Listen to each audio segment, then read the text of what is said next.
He only disappears on Thursdays. Part 1. I used to think cheating was the worst thing that could happen in a relationship. God, I was naive because betrayal hurts, but realizing you might not actually know the person sleeping beside you, that destroys reality itself. He only disappeared on Thursdays, not every Thursday at first. That would have been too obvious. Maybe twice a month in the beginning, then more, then eventually almost every Thursday. For the last year, same time, 9:40 p.m. Always after putting our daughter to sleep. Always calm, always kissing my forehead before leaving. Back soon. And every single time something inside me tightened. Not panic exactly, instinct, the kind women spend years teaching themselves to ignore because we're terrified of becoming crazy. At first I thought affair, obviously. What else was I supposed to think? A man disappearing late at night with vague explanations. Classic, but the strange part was he didn't act guilty. That's what confused me. No nervousness, no hiding his phone, no perfume smell, no emotional distance afterward. Actually, sometimes he came home softer, more affectionate, like whatever happened Thursdays emotionally relieved something inside him. That scared me more than cheating would have. We had been together 6 years, lived together almost all of them, shared bills, shared routines, shared a 2-year-old daughter who still screamed, Daddy! every time he walked through the front door. He built blanket forts, made dinosaur pancakes, remembered diaper brands, the kind of father women brag about online. That's what made this harder. Bad men are easier to fear. Good men with shadows are terrifying. The first Thursday that truly unsettled me was raining. Hard, the kind of rain that makes the whole apartment feel emotionally heavier. Our daughter finally asleep after crying through teething pain for hours. I was exhausted, the kind of exhaustion where your bones feel hollow. He stood near the door, pulling on his jacket calmly, too calmly. And suddenly I asked, where are you actually going? Silence, tiny silence, barely 1 second, but I felt it. His shoulders tightened slightly before relaxing again. I told you. Helping Victor. Victor, the invisible friend, always vague, always emergencies, always Thursdays. I stared at him too long. Then suddenly he walked closer, touched my face gently. Why are you looking at me like that? God, his eyes, warm, steady, completely loving. That's what made me feel insane. Because my body kept screaming, something is wrong, while his face kept saying, you're safe.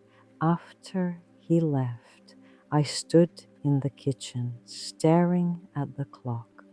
9:47 p.m. Rain against the windows, dishwasher humming softly, baby monitor crackling occasionally. And suddenly I realized something horrifying. I didn't actually know where the father of my child went at night. The next morning I apologized. Of course I did. Women apologize for intuition constantly. Sorry, I think I'm just tired lately. Relief flashed through his face so quickly I almost missed it. Almost. I know, baby. Then he kissed me softly, like nothing happened. But my stomach tightened again because suddenly I realized something else. He was relieved I stopped asking. After that, I started noticing patterns everywhere. Tiny things. His phone always face down on Thursdays. Long showers afterward. A different cologne sometimes, not stronger, just different. And once I found mud on his shoes that looked reddish, clay-like, not from anywhere near our neighborhood. I stared at those shoes in the laundry room while my heart pounded violently. Who notices dirt? Women with intuition trying to build evidence so they stop feeling crazy. That's who. I started tracking things secretly, not intentionally at first, then obsessively.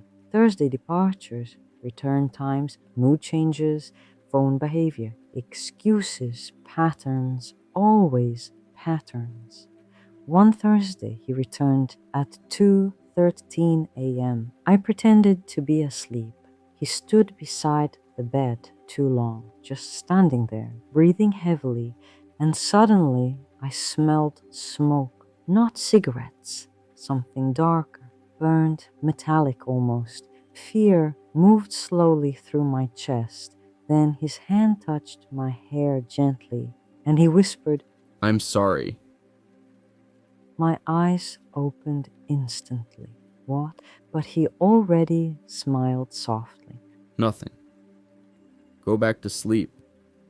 The next morning, he made pancakes like normal, like men with secrets always do. Normal things. That's what keeps women confused. Monsters in movies look dangerous. Real danger packs lunches and kisses children goodbye. One evening, while folding laundry, I realized something else disturbing. I knew almost nothing about his life before America. Not really. Pieces, fragments, stories told casually over years. He rarely talked about childhood, rarely talked about old friends, rarely talked about his country at all. And somehow I never pushed. Because when you love somebody, your brain fills missing information with trust automatically. That realization made me physically cold. 3 days later, I asked casually, what was your first apartment like back home? His eyes flicked toward me too quickly, tiny movement, but there, then he smiled. Small. That's it. Small. No story, no memory, nothing. And suddenly my nervous system reacted before logic again, because people remember emotional details naturally, unless they're editing themselves carefully. After that, I started testing him without admitting it to myself. Tiny questions, random details, stories from his past. Every answer somehow sounded clean. Too clean. No emotional messiness. No embarrassing memories. No old friends calling randomly. No stories about stupid teenage mistakes. Nothing human enough. It was like listening to somebody describe a life they memorized instead of lived. One Saturday we were at the park with our daughter. She was laughing on the swings while he pushed her gently. Sunlight everywhere, children screaming happily nearby, normal life, beautiful life. And suddenly I noticed him freeze, completely freeze. Not physically dramatic, just still. His eyes locked onto a man walking near the parking lot. Baseball cap, dark jacket, nothing unusual. But the expression on my boyfriend's face changed instantly.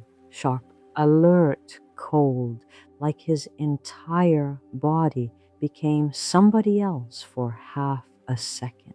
Then the man kept walking. And just like that, my boyfriend smiled again, warm, playful, normal.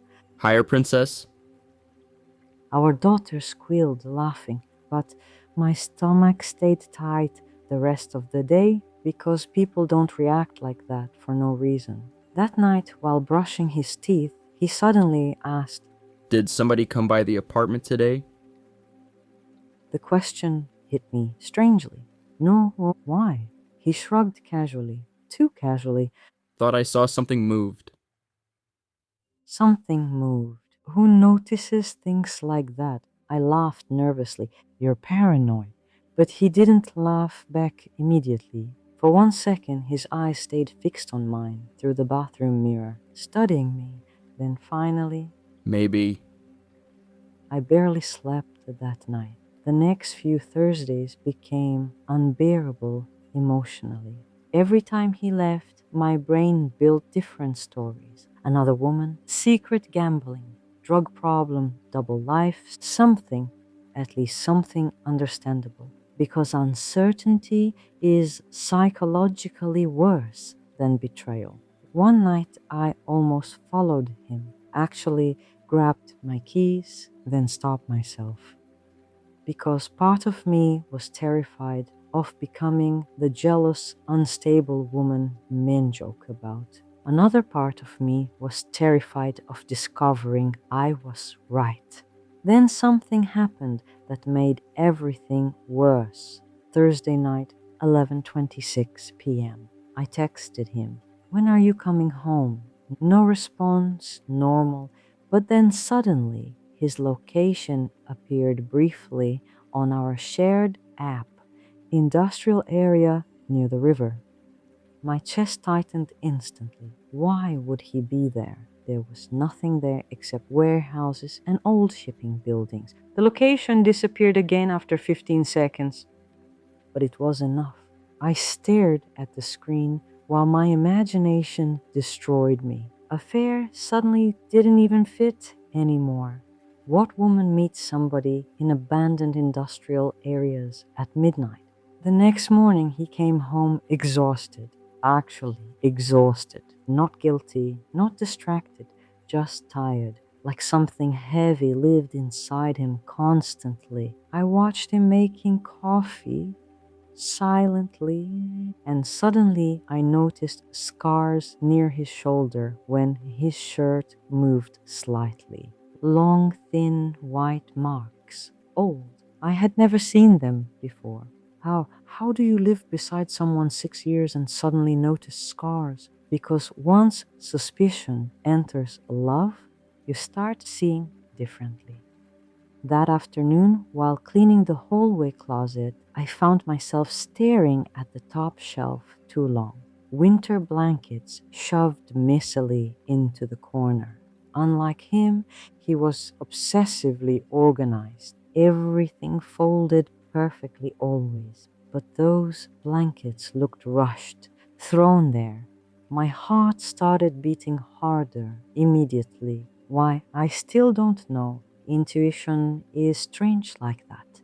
Sometimes your body arrives at truth before your brain does. I climbed carefully onto the small step stool, moved one blanket, then another, and froze. Passport, not the one he currently used, another one, older, dark blue cover. My hands instantly went cold. No, I picked it up slowly. The room suddenly felt too quiet. I opened it carefully, and suddenly my entire world tilted sideways emotionally. Different name, different birthday, same face. My breathing became shallow immediately. I stared at the photo while my hands started shaking violently. Not just fear, reality confusion, the kind where your brain physically struggles to process what your eyes are seeing. I heard the refrigerator humming in the kitchen, a car passing outside, our daughter laughing softly at cartoons in the living room, normal life continuing while mine silently shattered. No, there had to be a reason. Immigration issue, maybe? Old documents, something explainable, something normal. Please, God, let it be something normal. But deep inside, something already new. That's the terrifying thing about women's intuition. When the truth finally appears, part of you recognizes it immediately. I looked toward the bedroom doorway. He was still asleep, or pretending to be, and suddenly, for the first time in 6 years, I realized I knew almost nothing about the life he lived before me. Not really, only stories, fragments, carefully controlled pieces. My hands shook harder around the passport, then slowly, very slowly, I looked down at the unfamiliar name printed beneath his photograph.